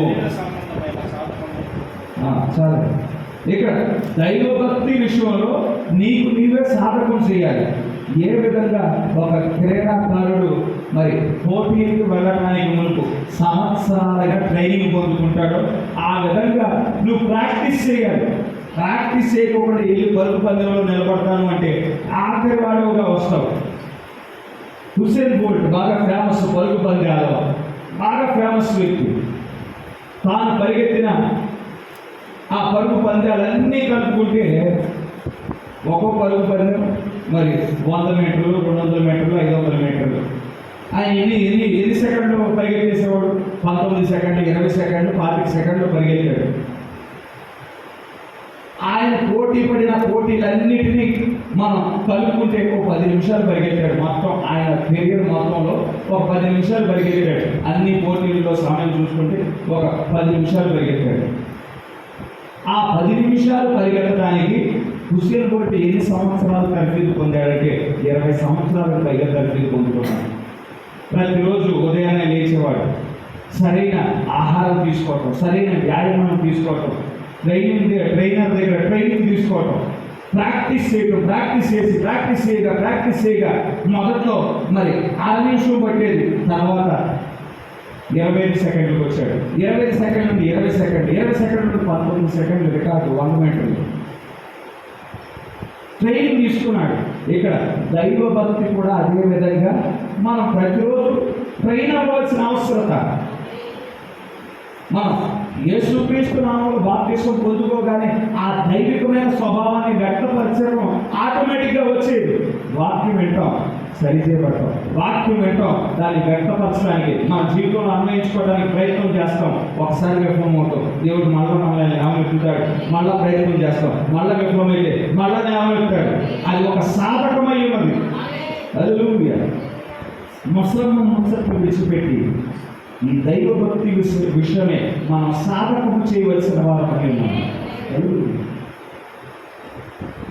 ఆ సాధకం చేసినప్పుడు మనం నిజమైన పురుషుని మాదిరిగా, నిజమైన పురుషుడు అంటే దేవుడిని మహిమపరిచేవాడిగా, నిజమైన పురుషుడు అంటే ఇక పురుషుల గురించి మాత్రమే మాట్లాడటం లేదు, మీరు జ్ఞాపకం చేసుకోవాలి.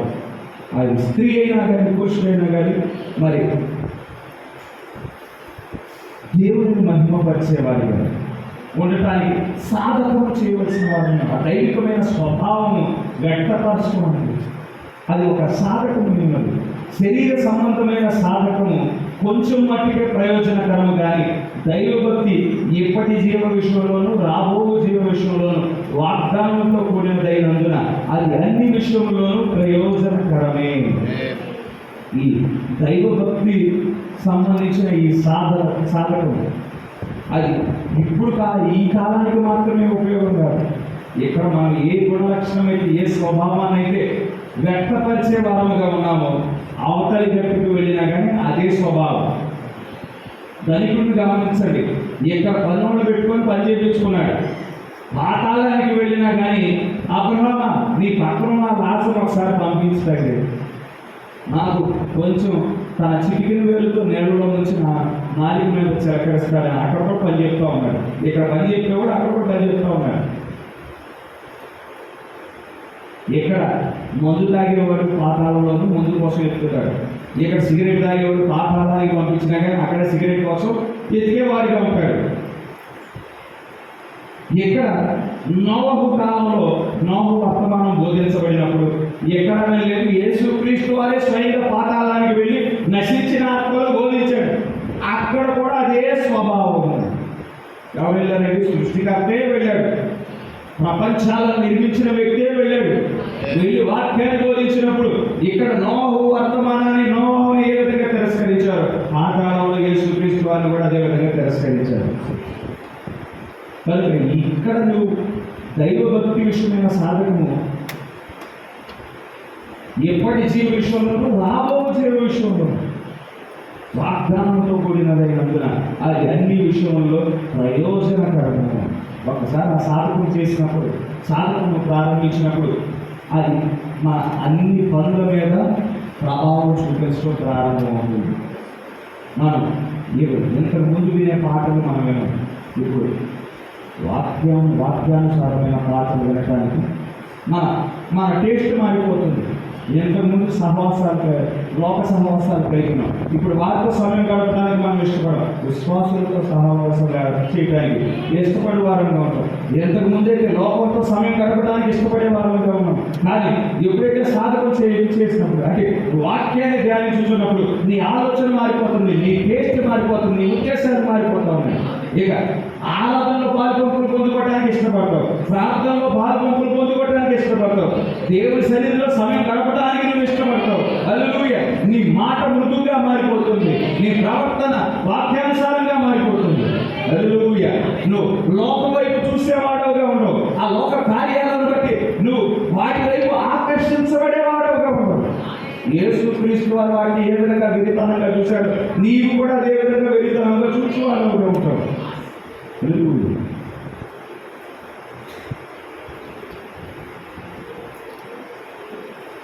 మొదటి తిమోతి 6:3.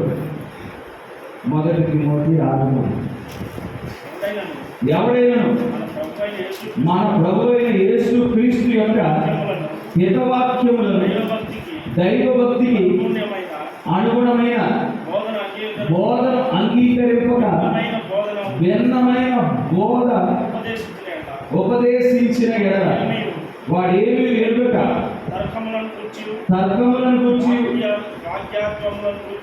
వాగ్వాదములను గూర్చి వ్యర్థంగా ప్రయాసపడుచు గర్వాంధుడగును. ఇక్కడ గమనించండి, హితవాక్యములు దైవభక్తి అనుగుణమైన బోధన మనకి ఇక్కడ బోధించబడుతున్నది. ఏ వాక్యం అంటే హితవాక్యము దైవభక్తికి అనుగుణమైన బోధ మనకి బోధించబడుతుంది. ఈ వాక్యం ద్వారా మన హృదయాలు ఉజ్జీవపరచబడుతున్నాయి. ఈ వాక్యం ద్వారా మనం బలపరచబడుతూ ఉన్నాం. అన్ని కూడికల్లో ఒకే విధంగా ఉన్నది వాక్యం. కొన్నిసార్లు వాక్యం ఉజ్జీవాన్ని తీసుకొచ్చేదిగా ఉంటుంది, కొన్నిసార్లు వాక్యం మనల్ని సరిచేసేదిగా ఉంటుంది, కొన్నిసార్లు మనల్ని కొట్టేదిగా ఉంటుంది, మనల్ని దాచేదిగా ఉంటుంది, మనల్ని సరైన మార్గంలోకి తీసుకువెళ్ళేదిగా ఉంటుంది, కొన్నిసార్లు బొచ్చగించేదిగా ఉంటుంది, అన్నిసార్లు బొచ్చగించి సవదీసేదిగా ఉంటుంది వాక్యం. దేవుడు అన్ని వాక్యాలను తీసుకొస్తాడు, సరిచేసేది, క్రమపరిచేది, నేను పరిపూర్ణమైన దైవికమైన స్వభావాన్ని వ్యక్తపరిచేవాడిగా ఫైనల్గా తీసుకొచ్చేవాడు ఉన్నాడు. అటువంటి వాక్యాన్ని కాకుండా ఇక్కడ భిన్నమైన బోధ ఉపదేశించేవాడు ఏంటంటే వాడు కేవలము వాగ్వాదం తెచ్చేవాడిగానే ఉన్నాడు, వ్యర్థమైన ప్రయాస వాడుగానే ఉన్నాడు, గర్వాంధుడిగా ఉంటాడు తప్ప దానివల్ల ఉపయోగమే ఉంది. కానీ ఈ హితవాక్యములను దైవభక్తి అనుగుణమైన బోధన బట్టి మనమైతే ఆ దైవికమైన స్వభావాన్ని వ్యక్తపరిచే వారంగా ఉంటుంది. నిజమైన పురుషుడు అంటే దేవుని మహిమపరిచేవాడై ఉన్నాడు. దేవుని మహిమపరచుడంటే దేవుని వాగ్దానాలకు లోబడుతూ ఉన్నాడు. దేవుని వాగ్దానాలకి లోబడుట గమనించండి. దేవుని మహిమపరచాలి, దైవికమైన స్వభావాన్ని వ్యక్తపరచాలి అంటే నువ్వు యేసుక్రీస్తు నామములో బాప్తిసం పొందగానే ఆటోమేటిక్గా వచ్చేది కాదు, కానీ అది సాధకం ద్వారా, ట్రైనింగ్ ద్వారా, తర్ఫీదు ద్వారా వచ్చే కారణమైనది. నువ్వు వెంటనే వాక్యాన్ని నీ జీవితంలో అన్వయించుకోవడానికి ప్రయత్నం చేస్తావు. అన్వయించుకోవడానికి పరిశుద్ధాత్మ నేను ముందుకు నెడుతుంది. ఇది వాక్యం విన్నావు కదా, దీనికి లోపల కొన్నిసార్లు విఫలం చెప్తావు, దేవుడు మళ్ళీ లేపుతాడు, మళ్ళీ విఫలం చెప్తావు, మళ్ళీ ప్రయత్నం చేస్తావు. కనుక ఆ ప్రాక్టీస్ వల్ల ట్రైనింగ్ పొందుకోవటం వల్ల దేవుడు తన స్వరూపంలోకి మనం తీసుకురాడై ఉన్నాడు, తన కోరికలోకి తీసుకువచ్చు వాడై ఉన్నాడు. యేసు క్రీస్తు వారు గమనించాడు. యేసు క్రీస్తు వారు ఆయన